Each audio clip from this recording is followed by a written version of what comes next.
Một người phụ nữ giả vờ đau bụng, rồi nhờ mẹ mình đưa cô ấy đến bệnh viện ở huyện để kiểm tra. Nhưng mẹ chồng lại không cho, vì mẹ chồng biết, chỉ cần đến bệnh viện lớn kiểm tra, kế hoạch của cả nhà họ sẽ bị lộ. Ngày hôm sau, Trương Phương Phương chuẩn bị đưa Phù Nhạc Nhi đi bệnh viện. Mẹ thấy bụng chị dâu lớn cũng ngang con. Chị ấy cũng hơn 17 tháng rồi. Gần giống nhau, chị ấy nhỏ hơn con khoảng mười mấy ngày. Mười mấy ngày thì không đáng kể, vậy là gần giống nhau rồi. Chị ấy mang thai lần 2. Đúng vậy, không phải báo không được sinh nữa sao? Giờ kế hoạch hóa gia đình nghiêm lắm. Ở đây kế hoạch hóa gia đình cũng chặt chẽ. Dù chỉ có một cô con gái, cũng không được sinh thêm đứa thứ hai, nhưng nhà họ có hoàn cảnh đặc biệt. Họ được chỉ tiêu sinh 2 con. Chỉ tiêu sinh 2 con từ đâu ra? Mấy năm trước, con gái lớn nhà họ gặp tai nạn, một cánh tay bị tật. Như vậy đúng với chính sách sinh 2 con ở đây. Chỉ có một con, mà bị khuyết tật không do di truyền thì được. Sinh 2 con thú vị vậy sao? Con gái lớn nhà họ bị tật. Hồi nhỏ gặp tai nạn. Đi thôi, nghe nói bệnh viện ở đây ít lắm. Đi muộn thì phải xếp hàng đấy. Mẹ, đây là chìa khóa xe. Mẹ ra tìm cô trước đi, còn lát nữa ra ngay. Biết xe đậu ở đâu không? Biết, tối qua con với cô đến đã thấy rồi. Đậu ở bãi ven đường đó. Đúng rồi, vậy mẹ đi trước, con nhanh lên nhé. Giờ này chưa đến 7 giờ. Lúc này, bà Vương cùng 2 cô con gái đang bận trong bếp. Chuẩn bị cơm, ban Hồng sang làng bên mua con cá về. Mua con to chút. Nhà đông người thế này mà. Được, con biết rồi. Con mua con trên 5 cân. Chìa khóa đây. Lát con lái xe trước. Đưa xe ra đường lớn. Mẹ dẫn chị, ra ngay thôi. Được, Trương Phương Phương thấy con gái chưa ra, liếc vào bếp trước. Bà Xui đang bận rộn nhỉ? Ôi bà Xui, sao dậy sớm thế? Hôm qua đi đường cả ngày. Mệt lắm, sao không nghỉ thêm? Tôi quen dậy sớm rồi. Ngủ không được, bà Xui xem tôi giúp được gì không? Không có gì cần giúp đâu. Tôi sắp xong hết rồi. Để tôi nhóm lửa cho. Mấy năm rồi tôi chưa nhóm. Ôi bà Xui, bà ra ngoài đi. Bếp bẩn thế này. Đừng làm bẩn quần áo bà. Được thôi, đúng rồi, con rể tôi đâu? Sáng sớm không thấy cậu ấy. Cậu ấy đi mua cá rồi. Đi vào thành phố mua cá à? Không, chỉ sang làng bên. Làng bên cạnh có ao cá lớn. Cá nuôi bằng lưới đó. Muốn ăn thì vớt lên ngay.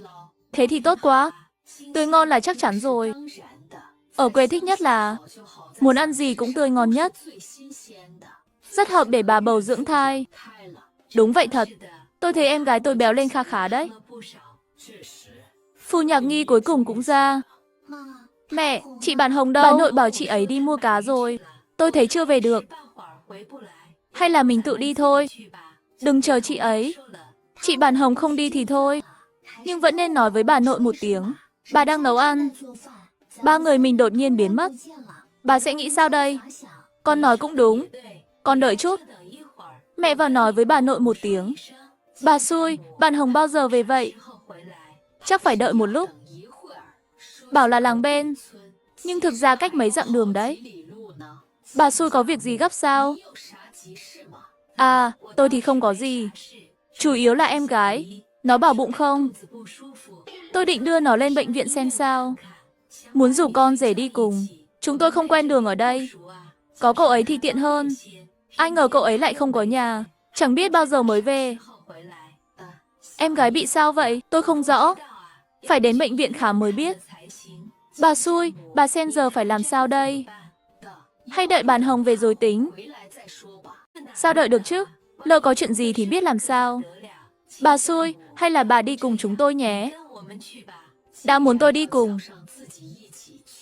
Hay là tôi nghĩ nhiều rồi? Chẳng lẽ Phù Nhạc Nhi thật sự không khỏe? Được, vậy tôi đi cùng. 2 người đỡ Phù Nhạc Nhi ra ngoài. Phù Nhạc Nhi giả vờ cũng giống thật, đi đường cứ suýt xoa kêu đau. Dù bà Vương là ý tạm thời của Trương Phương Phương. Bà Vương chỉ nghĩ cô ấy thật sự không khỏe. Trong lòng lo lắng không yên. Lên xe, bà Vương thấy người lái. Mới lờ mờ cảm thấy có gì đó không ổn. Bà Vương đang suy nghĩ, lại nghe Phù Nhạc Nhi kêu la. Bà mới gạt đi nghi ngờ. Suốt đường họ luôn trò chuyện với bà Vương để phân tán sự chú ý của bà. Đến khi xe vào huyện, bà mới muộn màng nhận ra sai. Bạn của con trai tôi làm ở trạm y tế trên trấn. Bệnh viện lớn ở huyện thì không quen ai. Đến huyện khám chẳng phải sẽ lộ sao. Gần thế này, sai rồi, trạm y tế không ở đây. Đúng, trạm y tế kỹ thuật không tốt. Chúng tôi định đến bệnh viện nhân dân ở huyện. Thế này tốn kém lắm. Tôi nghe nói bệnh viện ở huyện khám bệnh mất cả năm làm việc cũng không đủ. Bà Xu yên tâm, tiền này tôi lo. Người ta đã nói vậy. Bà Vương còn biết làm sao. Nhưng nếu đổi bác sĩ, chẳng phải sẽ lộ sao?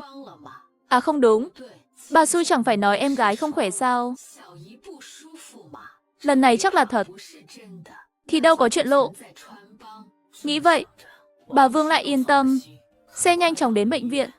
Bác sĩ, xem giúp con gái tôi với. Nó bảo đau bụng. Xem rốt cuộc sao vậy? Bác sĩ phối hợp làm loạt kiểm tra. Trước sau mất hơn nửa tiếng. Đứa bé không sao, bà bầu đau bụng là do tích thức ăn. Tôi kê thuốc tiêu hóa cho cô ấy. Mấy ngày này ăn ít thôi. Tăng vận động là ổn. Gì cơ, đứa bé không sao? Đúng vậy, con phải ăn ít. Tăng vận động. Tôi thấy ông là bác sĩ giởm thì đúng hơn. Con dâu tôi bụng to thế này. Một bữa ăn còn chẳng bằng tôi. Sao lại tích thức ăn được? Mấy người làm ruộng tiêu hao nhiều. Đúng là ăn nhiều thật. Nhưng cô ấy một người ăn lượng của hai người. Ăn ít thì con làm sao lớn nổi. Đứa bé này đã to lắm rồi. Ăn thêm nữa, tôi em sinh khó. Sao lại sinh khó? Có vấn đề gì không? Ăn nhiều, vận động ít. Con lớn khỏe quá, đương nhiên khó sinh. Giờ đã hơn 7 tháng rồi. Nhớ kiềm chế ăn uống. Chăm vận động, không đùa đâu đấy. Bác sĩ, trước đây con gái tôi khám ở trạm y tế. Bác sĩ bên đó bảo nó có dấu hiệu sảy thai. Dặn nó nằm nghỉ ngơi. Nó đã nằm ở nhà mấy ngày rồi. Đúng vậy, nhưng bác sĩ ở trạm y tế chúng tôi không nói thế. Tôi không quan tâm lần khám trước của cô thế nào. Tôi chỉ xem kết quả hôm nay. Kết quả hôm nay rất tốt.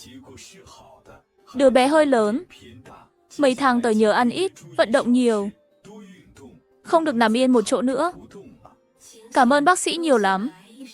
Ra khỏi bệnh viện, Trương Phương Phương chợt nhớ ra gì đó. Mọi người đi trước đi, tôi còn chuyện quên hỏi bác sĩ. Tôi hơi nghi ngờ, nhưng Phủ Nhạc Nghi đã khoác tay lên vai bà. Mẹ, đỡ con về xe đi. Bà Vương đành cố nén suy nghi, thỉnh thoảng quay đầu nhìn lại. Bác sĩ, con gái tôi không sinh sớm chứ? Hiện tại không có dấu hiệu sinh sớm. Nhưng cũng nên cẩn thận. Ha ha, chúng tôi sẽ chú ý. Cho tôi hỏi thêm. Nó giờ có ngồi máy bay được không?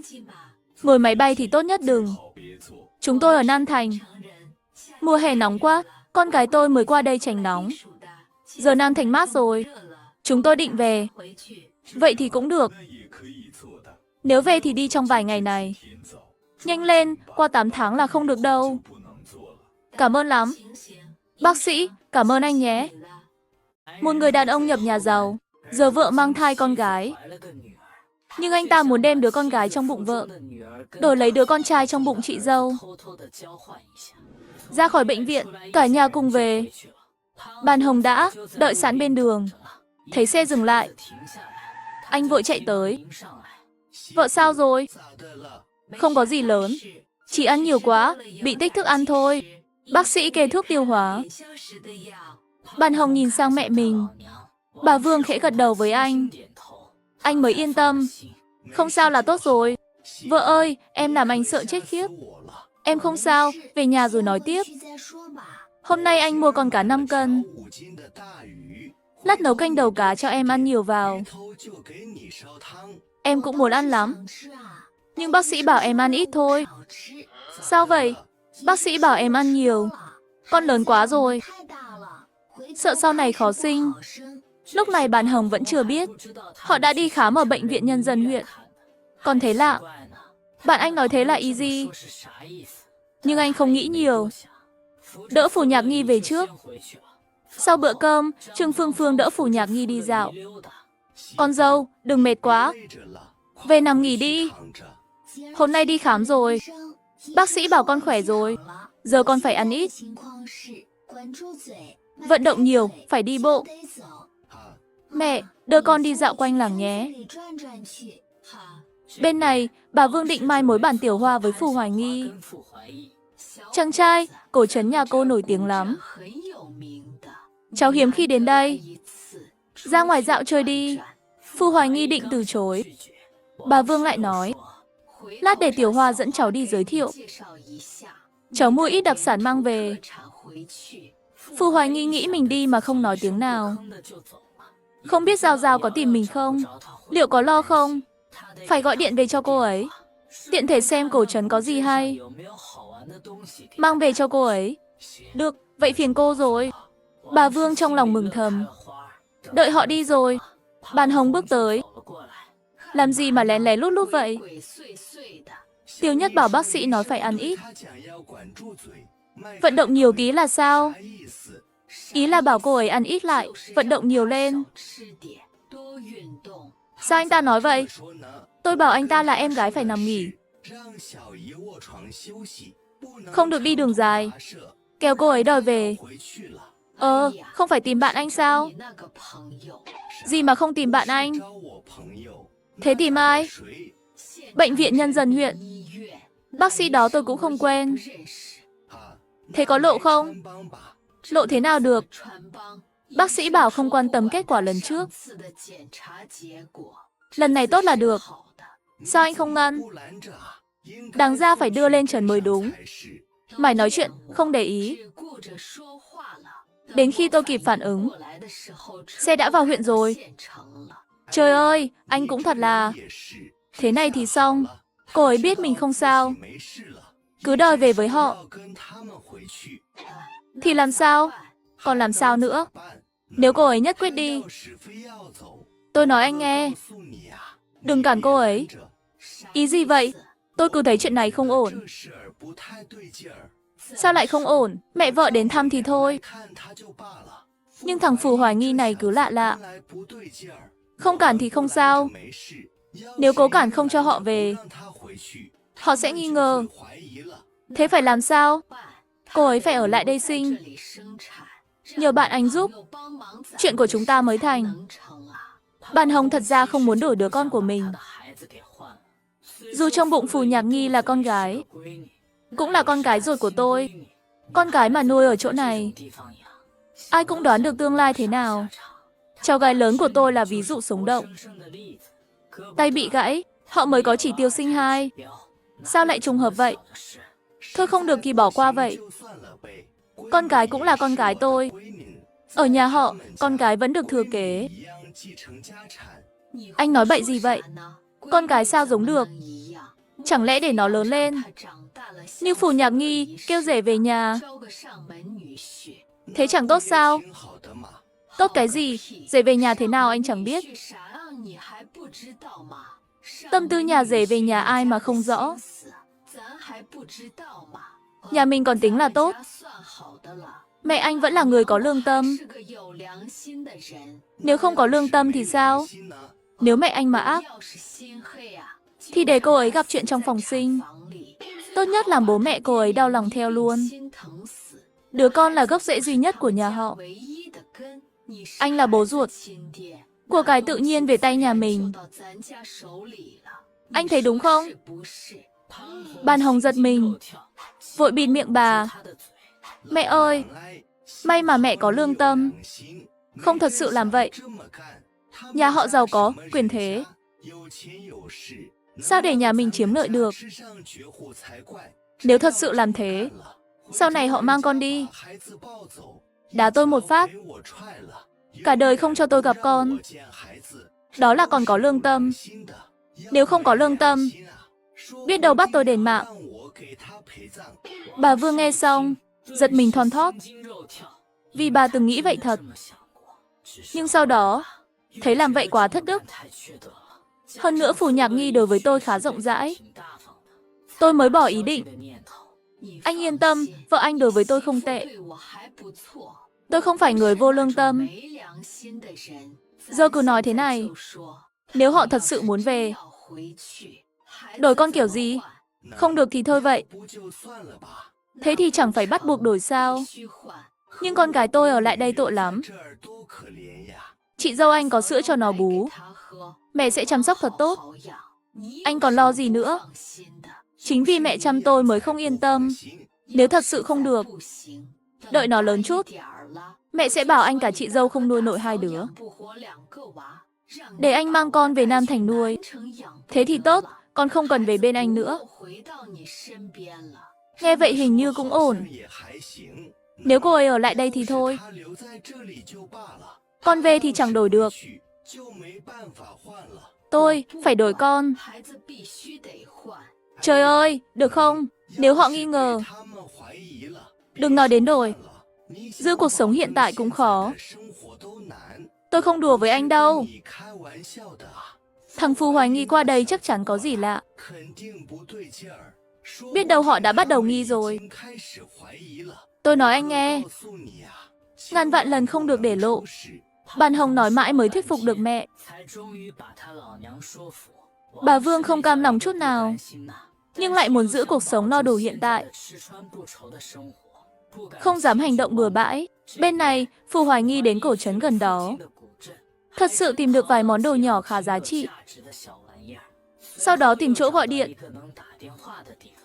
Gọi cho Lâm Ngọc Giao. Giao Giao, bên em có ai không? Không, anh nói đi. Anh đang ở quê anh rể. Đã gặp chị Nhạc Nghi chưa? Ừ, chị ấy không sao chứ? Hôm nay đi khám rồi. Không sao, tụi anh định mai về. Vậy là em nghĩ nhiều rồi. Chưa chắc, nói ra thì phức tạp. Dù sao mai về được thì tốt. Ừ, cũng đúng. Gần đây có cái cổ trấn. Anh mua được vài món đồ nhỏ, mang về cho em. Anh cứ hay tặng em đồ. Em chẳng biết đáp lại gì, đừng mua nữa. Mua rồi. Tiếc là giờ em không thấy được. Thấy là em thích ngay. Món gì vậy? Về anh kể em nghe. Được. Bàn Tiểu Hoa đứng ngoài. Dù không nghe được họ nói gì, nhưng thấy anh ấy nói chuyện rất dịu dàng. Mà bên kia lại là giọng con gái. Là một cô gái. Mẹ con bảo tôi gả cho anh ta. Người ta đã có cô gái mình thích rồi. Còn gả gì nữa? Về đến nhà, bà Vương kéo cô sang một bên. Thế nào rồi? Hai đứa có cơ hội không? Cơ hội gì nổi? Sao lại nói vậy? Tôi bảo con dịu dàng chút. Kiểu này thì cơ hội sao nổi? Trời ơi, tôi nói thật với mẹ đây. Khi ở với Phù Hoài Nghi, tôi dịu dàng lắm. Nhưng anh ta chẳng thèm để ý tôi. Trước sau anh ta chỉ nói với tôi hai câu. Một câu dẫn sang câu kia. Cộng lại không đếm đủ trên đầu ngón tay. Sao đi lâu thế? Mà chỉ nói vài chữ. Trò chuyện cũng không biết sao. Tôi thấy anh chàng đó ít nói. Chắc tính tình vậy. Không phải đâu. Ở trấn trên, anh ta mua mấy món đồ con gái thích. Rồi gọi điện. Tôi không nghe rõ họ nói gì. Nhưng nghe giọng bên kia là con gái. Tôi thấy anh ta chắc có người thích rồi. Tôi thôi vậy. Chuyện lớn vậy. Bạn Hồng cũng không nói với tôi. Không được, tôi phải hỏi anh ta. Bà Vương lập tức đi tìm bạn Hồng. Bạn Hồng, em rể cậu có người yêu rồi. Không có đâu. Không đúng, em gái cậu bảo anh ta gọi cho con gái. Còn mua mấy món đồ con gái thích. Chắc gọi cho em gái anh ta thôi. Thật không? Chứ sao, anh ta chưa có người yêu. Ngoài em gái anh ta, tôi thật sự không nghĩ ra anh ta gọi cho cô gái nào. Bà Vương nghĩ cũng có lý. Vậy là con bé lớn nghĩ nhiều rồi. Thằng đó chẳng thích nói chuyện đúng không? Đúng, không thích nói. Tính tình khó, chẳng biết dỗ con cái vui. Nếu không thì sao đến giờ vẫn vậy? Nếu không nhờ nó sinh ra tốt, tôi thấy cả đời này nó chỉ ở vậy thôi. Thế mà anh định giới thiệu em gái lớn cho nó. Chưa nói đến nhà họ Phù có chịu không? Cứ như nó thì sống chung cũng khổ lắm. Đó là làm khổ em gái lớn. Đàn ông khác với phụ nữ. Đàn ông giỏi thì không cần miệng ngọt. Người ta đâu phải đi làm rể ở rể. Miệng ngọt để làm gì? Đã không có bạn gái, tôi phải nghĩ cách nào đó để họ đến với nhau. Anh định nghĩ gì? Không có gì, không có gì. Anh đi làm việc của anh đi.